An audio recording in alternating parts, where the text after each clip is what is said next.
Actuaciones en caso de emergencia en el laboratorio. Una emergencia es un suceso cuyas consecuencias se desarrollan muy rápidamente y pueden llegar a tener proporciones enormes y muy graves si no se controlan desde los primeros momentos. En este vídeo trataremos el conato de emergencia, que se define como la emergencia que puede ser controlada de manera sencilla y rápida por el mismo personal del sector con los medios existentes en el local. Ante una situación como esta, primero hay que mantener la calma para evaluar la situación antes de actuar, con serenidad y rapidez, transmitir tranquilidad y confianza a los afectados y asegurando un tratamiento adecuado de la emergencia. El orden de los principios de actuación en primeros auxilios conocidos por el acrónimo PAS es: proteger a la persona accidentada antes de actuar, asegurándose que tanto el sujeto accidentado como la persona que le socorre están fuera de peligro. Avisar de manera inmediata, clara y concisa a los servicios de emergencias para que acudan al lugar exacto del accidente. Socorrer al sujeto accidentado. Hay que empezar haciéndole un reconocimiento de los signos vitales en el orden siguiente: el nivel de conciencia, la respiración y la circulación.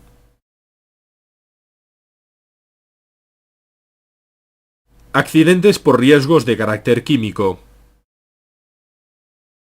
Los productos químicos pueden ser peligrosos cuando presentan unas propiedades físico-químicas, químicas o toxicológicas determinadas, por la forma en la que se utilizan o por cómo se encuentran presentes en el lugar de trabajo. Es entonces cuando pueden presentar un riesgo para la seguridad y la salud de los trabajadores y trabajadoras. El riesgo químico es aquel susceptible de ser producido por una exposición no controlada a sustancias químicas que pueden afectarnos de manera directa o indirecta, lo que conlleva la posibilidad de que se originen riesgos de derrames y de intoxicaciones. En caso de derrame, debemos protegernos correctamente y debemos recoger inmediatamente la sustancia derramada, que será confinada en un recipiente hermético. Después, identificaremos el riesgo en la etiqueta y lo gestionaremos como residuo especial. Si se trata de un sólido, se recoge mediante papeles doblados, cepillos o escobas. Si se trata de un líquido, se recoge mediante materiales absorbentes que permiten detener el avance de los frentes del vertido, absorber el líquido que se ha derramado, disminuyendo su potencial de riesgo, y que pueden ser recogidos y gestionados posteriormente como sólidos. Los derrames de líquidos inflamables se han de absorber con carbón activo u otros absorbentes específicos que se pueden encontrar comercializados. No se debe utilizar nunca serrín, ya que es un polvo combustible que aumentaría la inflamabilidad de estos líquidos. Los derrames de otros líquidos no inflamables, ni tóxicos, ni corrosivos se pueden absorber con serrín, arena, vermiculita, sepiolita, tierras de diatomeas o absorbentes comerciales.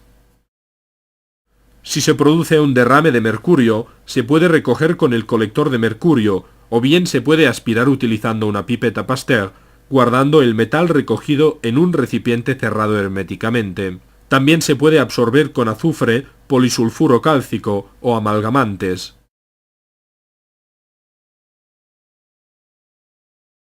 En el caso de derrames de ácidos o bases, lo mejor es emplear los productos absorbentes específicos que están comercializados. En el supuesto de no disponer de ellos, los ácidos se pueden neutralizar con bicarbonato sódico y las bases con agua a pH ligeramente ácido. Una vez recogida la sustancia, hay que lavar la superficie donde se ha producido el derrame con agua abundante y jabón. La mayoría de contaminantes químicos, al penetrar en el organismo, producen efectos perjudiciales a partir de una cierta cantidad de sustancia llamada dosis. Por debajo de esta dosis, en la mayoría de los casos, se puede trabajar con esas sustancias sin que aparezcan efectos irreversibles. La intoxicación es el efecto perjudicial que se produce cuando la dosis del contaminante, denominado agente tóxico, genera alteraciones en el organismo. La presentación del cuadro clínico dependerá del tipo de tóxico, la vía de penetración, el metabolismo y la eliminación del mismo. Si se produce una intoxicación por vía dérmica, el contacto con el agente tóxico se produce a través de una salpicadura sobre la piel, los ojos o las membranas mucosas. Si la salpicadura es sobre la piel, sin perder un instante, hay que verter agua templada entre 20 y 35 grados, en continuo, sobre la zona afectada durante 10 o 15 minutos hasta conseguir el arrastre total del agente tóxico, utilizando, si hace falta, la ducha de seguridad. No se ha de intentar neutralizar el agente tóxico con otras sustancias químicas, y hay que acudir al médico tan rápido como sea posible con la etiqueta o la ficha de datos de seguridad de la sustancia. Si la salpicadura es en los ojos, lavarlos de manera inmediata y prolongada con grandes cantidades de agua templada entre 20 y 35 grados en el lavaojos durante 15 o 20 minutos, sobre todo si la sustancia es corrosiva o irritante. Si es necesario, se cogen los párpados y se estiran hacia el exterior para que el agua penetre bajo ellos. No se debe utilizar ni colirios ni pomadas. A continuación, cubrirlos sin presionar con una gasa humedecida de suero fisiológico o agua y finalmente acudir a un centro sanitario, donde se informará sobre el agente tóxico causante del accidente para que se nos efectúe la revisión oftalmológica y se nos prescriba el tratamiento sintomático de las posibles lesiones oculares. Si la intoxicación se produce por vía digestiva, se debe identificar el contaminante químico, anotando el nombre comercial y las sustancias que lo componen, así como la cantidad ingerida y el tiempo transcurrido desde la ingestión.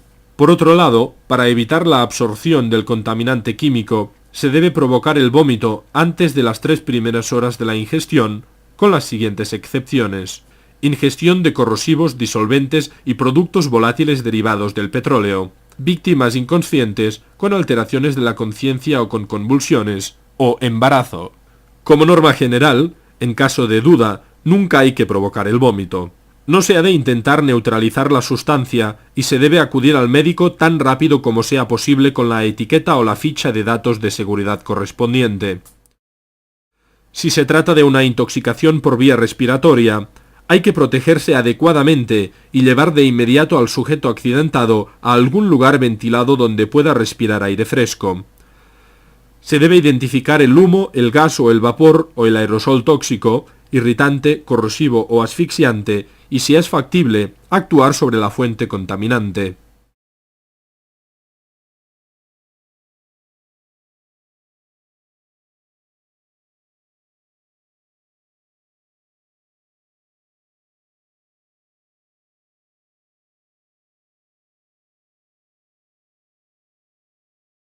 Hay que establecer contacto con el servicio de atención de emergencias mediante una llamada al número de teléfono 112 o bien, únicamente en Cataluña, mediante el envío de un documento de fax al número 900-500-112, donde se puede indicar, señalando el dibujo concreto, de qué tipo de emergencia se trata.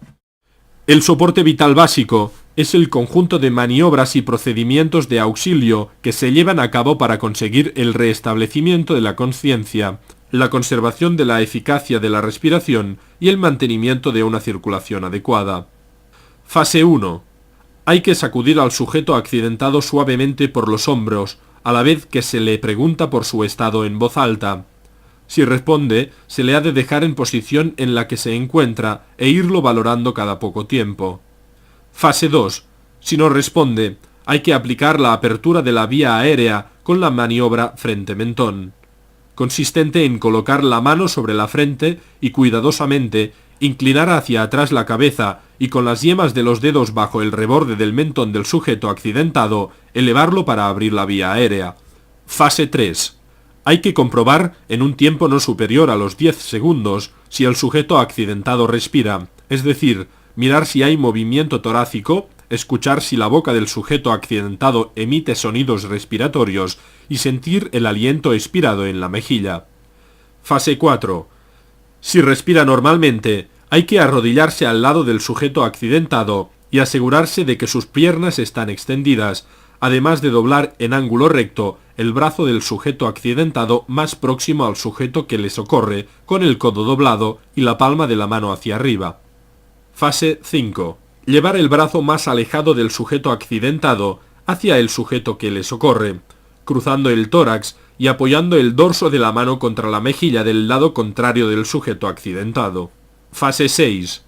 Con la otra mano, doblar la pierna del sujeto accidentado más alejada justo por encima de la rodilla y elevarla, manteniendo el pie apoyado en el suelo, girarlo suavemente hacia el sujeto que le socorre, estirando la pierna doblada y empujando simultáneamente el hombro, de manera que quede tumbado lateralmente con la cadera y la rodilla dobladas en ángulo recto. Fase 7. Extender la cabeza hacia atrás y colocar la mano del sujeto accidentado con el dorso de la misma bajo la mejilla, para mantener la extensión de la cabeza y adoptar la posición lateral de recuperación. Seguir a su lado vigilando sus signos vitales hasta que llegue la ayuda solicitada. Fase 8. Si no reinicia espontáneamente la respiración, hay que tapar la nariz del sujeto accidentado con los dedos pulgar e índice, manteniéndole la cabeza extendida hacia atrás. Fase 9.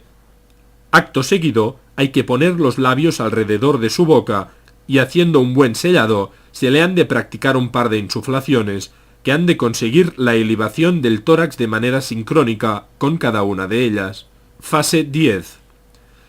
El intervalo entre ambas insuflaciones ha de ser mínimo, pero suficiente para que, al retirar la boca de la del sujeto accidentado, se produzca la expiración completa del volumen insuflado y se pueda observar el descenso del tórax mientras va saliendo el aire. Fase 11. Si no hay desplazamiento del tórax, es probable que se haya producido una obstrucción de la vía aérea por un cuerpo extraño, que se haya de retirar de la boca del sujeto accidentado, introduciendo el dedo índice del sujeto que le socorre. Fase 12. Hay que comprobar la presencia o la ausencia de pulso carotídeo. Si lo presenta, se ha de continuar con la respiración de rescate, repitiendo las medidas descritas entre las fases 8 y 10. Si no lo presenta, hay que arrodillarse al lado del sujeto accidentado y colocar el talón de una mano del sujeto que le socorre en la mitad inferior del esternón. Fase 13. A continuación, se pone el talón de la otra mano sobre la primera, entrelazando los dedos de ambas. Fase 14.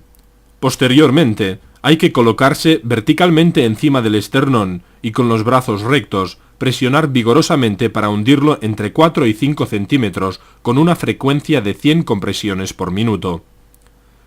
Fase 15. Después de 30 compresiones, hay que administrar otras 2 insuflaciones y continuar repitiendo este ciclo hasta que llegue la ayuda cualificada.